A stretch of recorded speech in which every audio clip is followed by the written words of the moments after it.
The iPhone 17 Air could be Apple's next bold innovation, but it might also become the tech giant's next major misstep. Yes, the branding is fresh. Yes, it's ultra slim, potentially the thinnest iPhone Apple has ever crafted. But despite all the futuristic marketing and sleek aesthetics, the red flags are already visible. If you've tracked Apple's smartphone trajectory over time, a familiar pattern starts to emerge.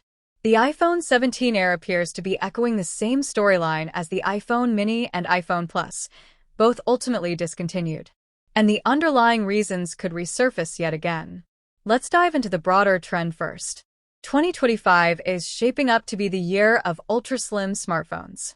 It kicked off with Oppo's Find N5, currently crowned the world's slimmest foldable. Honor is gearing up to challenge that with the Magic V4 or V5, while Samsung is expected to debut its sleekest Galaxy Z Fold 7 later this summer. And it's not only foldables joining the slim down. Samsung's Galaxy S25 Edge just launched at a mere 5.8 millimeters in thickness. Now, speculation suggests Apple is pushing boundaries further with the iPhone 17 Air at just 5.4 millimeters. That's remarkably slim for any handset.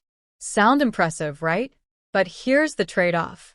That ultra-thin profile demands sacrifices, serious ones. To trim the iPhone 17 Air down to that size, Apple reportedly had to implement significant trade-offs. First up, the battery. It's nearly impossible to pack a large battery in such a compact frame. So, what's Apple's strategy? Software optimization. The forthcoming iOS 19 is set to roll out across the iPhone 17 range, but it may prove most crucial for the Air. The standout feature? Apple Intelligence. This AI-driven system learns user habits and intelligently manages performance to conserve energy where possible.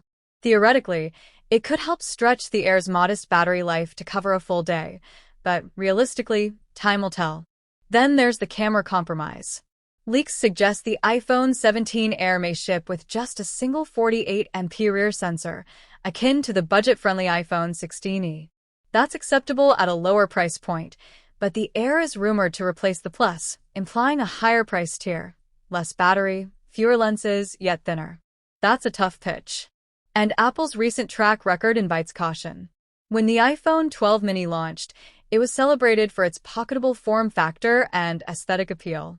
Personally, I appreciated it, but the battery performance fell short. The iPhone 13 mini made modest gains, yet still lagged behind the standard iPhone 13. For just $100 more, buyers typically opted for the regular version. Result: Apple discontinued the mini after only 2 cycles. Then came the iPhone Plus, aimed as a larger screen variant of the regular iPhone.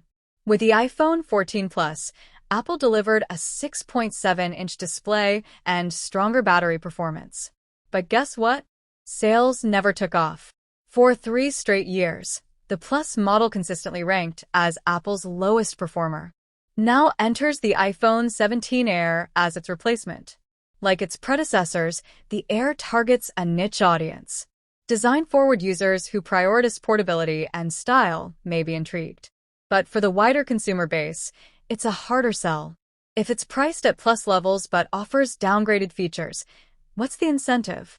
Most users would stick with the base iPhone, or upgrade to the Pro for enhanced cameras, larger battery, and full functionality. Apple's aiming to rekindle excitement around ultra-thin phones. But without battery breakthroughs such as silicon carbon tech enabling higher capacity in smaller cells, this thinness movement may seem more gimmick than genuine evolution. Let's be real, tech fads move fast. Foldables were once the future, now they're just another category. Ultra-thin devices could be the next short-lived sensation. The iPhone 17 Air might enjoy a brief spotlight, see niche-level sales, and eventually fade, much like the Mini and the Plus. So, what's on the horizon? Perhaps Apple needs to reimagine the smartphone entirely. Modular iPhones, customizable devices like desktop PCs, could be the radical innovation consumers are ready for. What's your take? Is the iPhone 17 Air a worthwhile leap, or